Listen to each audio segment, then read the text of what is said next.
से हमारे साथ जुड़ गए हैं। आप सभी का स्वागत। लेकिन सबसे पहले जुलाना का रुख कर लेते हैं, विशाल इंग्रीश के पास चलते हैं। विशाल, अब तक तो हम देख रहे थे कि किस तरह से कभी आरएसएस, मोदी, संविधान, इनके खिलाफ लगातार जो है कांग्रेस के सुर, राहुल गांधी के सुर दिख रहे थे। लेकिन आज यात्रा का अंतिम दिन, प्रियंका गांधी एक बार फिर मैदान में, सीट जुलाना बेहद महत्वपूर्ण। तो यानी आज महिला सम्मान खिलाड़ी, आज इनकी गूंज सुनाई देगी।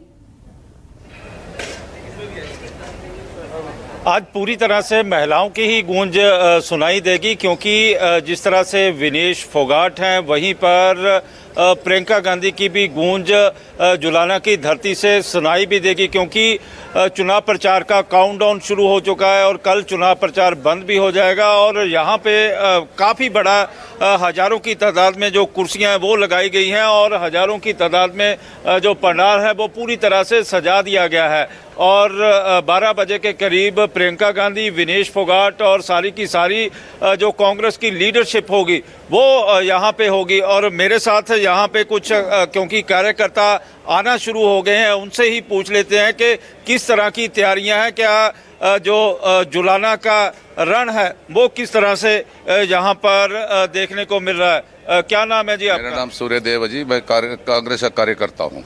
सूर्यदेव जी, क्या लग रहा है कि जो जुलाना का रण है, क्योंकि जुलाना की जो गूंज है वो सारे देश में ही सुनाई देगी, चाहे अच्छी हो चाहे या फिर बुरी हो, इस समय कांग्रेस की स्थिति किस तरह से दिखाई दे रही है? क्योंकि पहले राहुल गांधी लगातार ही चुनाव प्रचार करते हुए दिखाई दे रहे थे, उनके साथ दीपेंद्र हुड्डा थे। इसी तरह अब जुलाना की धरती से प्रियंका गांधी हुंकार भरेंगी, उसके साथ विनेश फोगाट भी होगी।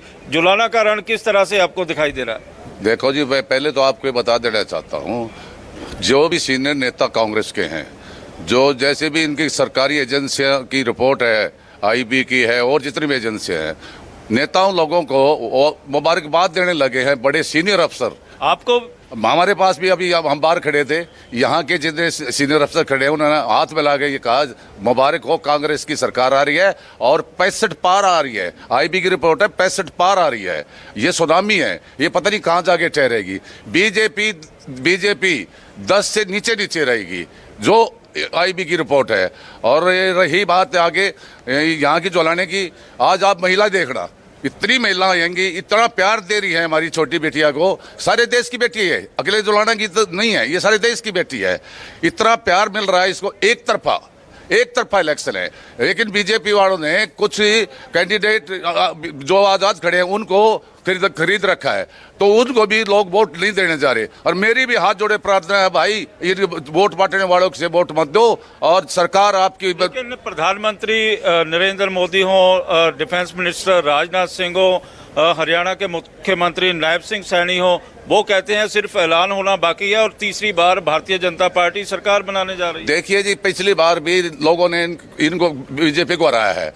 ये तो वो जो है जो जेजेपी जो इनके साथ समझौता करके या जो इन्होंने सपोर्ट दिया था उसका आज भुगतान भर रहे हैं। इनकी जेजेपी का कोई भी कैंडिडेट सबकी जमानतें जब्त है। नेता अभय चौटाला कह रहे हैं कि हम 30 से 35 सीटें लेके जा रहे हैं। ऐसा है जी, उनकी जो हमेशा ही आदत रही है झूठ बोलने की, हमेशा झूठ की राजनीति करी है। वो खुद अपनी सीट हारने जा रहे हैं। हैरानी हो गया आपको, वो खुद अपनी सीट हार रहे हैं। कार्यकर्ता के तौर पे भविष्यवाणी कर रहे हैं। मैं लोगों के पास जाकर के देख रहा हूँ, मैं लोगों को सुन रहा हूँ, मैं हर जगह घूम रहा हूँ, मेरा इंटरेस्ट है क्या हो रहा है। लेकिन वो तो कहते हैं कि चाबी मेरे पास रहेगी, सरकार जिसकी मर्जी बने। वो अपनी सीट बचा ले, यही बहुत है, इससे आगे कुछ नहीं। तो किस तरह से जुलाना में इस समय, क्योंकि जहाँ पे हजारों की तादाद में कुर्सियां भी लगा दी गई हैं और यहाँ पे जो लोग हैं वो आना भी शुरू हो गए हैं, क्या लग रहा है कि कांग्रेस की सरकार बन पाएगी? क्योंकि लगातार ही दलितों के बारे में सवाल खड़े किए जा रहे थे। कल प्रधानमंत्री ने भी कहा कि वो ओबीसी समुदाय से आते हैं और हमेशा ही गालियाँ दी जाई। आपने पहले देखा था इनके एमपी ने, कितने एमपीओ ने कहा था कि आज हम हमारी सरकार आते आरक्षण को खत्म करेंगे। उसका नतीजा आपने पिछले पार्लियामेंट में देख लिया, वो आपके सामने है, जनता के सामने। जनता ने जवाब दे दिया। जनता इनको ऐसे ही जवाब हरियाणा के अंदर दे रही है। यहाँ चौधरी भूपेंद्र सिंह हुड्डा का काम 10 साल का देखा जा रहा है, भाई दीपेंद्र का काम देखा जा रहा है, उनकी शराफत देखी जा रही है, लोग उनसे प्यार करते हैं और हर आदमी अपने आप को चौधरी भूपेंद्र सिंह मान रहा है, हर बच्चा नौजवान अपने आप को दीपेंद्र मान रहा है। यहाँ सुनामी है। और आज आप देखना, ये जो पंडाल है ये बहुत छोटा पंडाल है आज के लिए।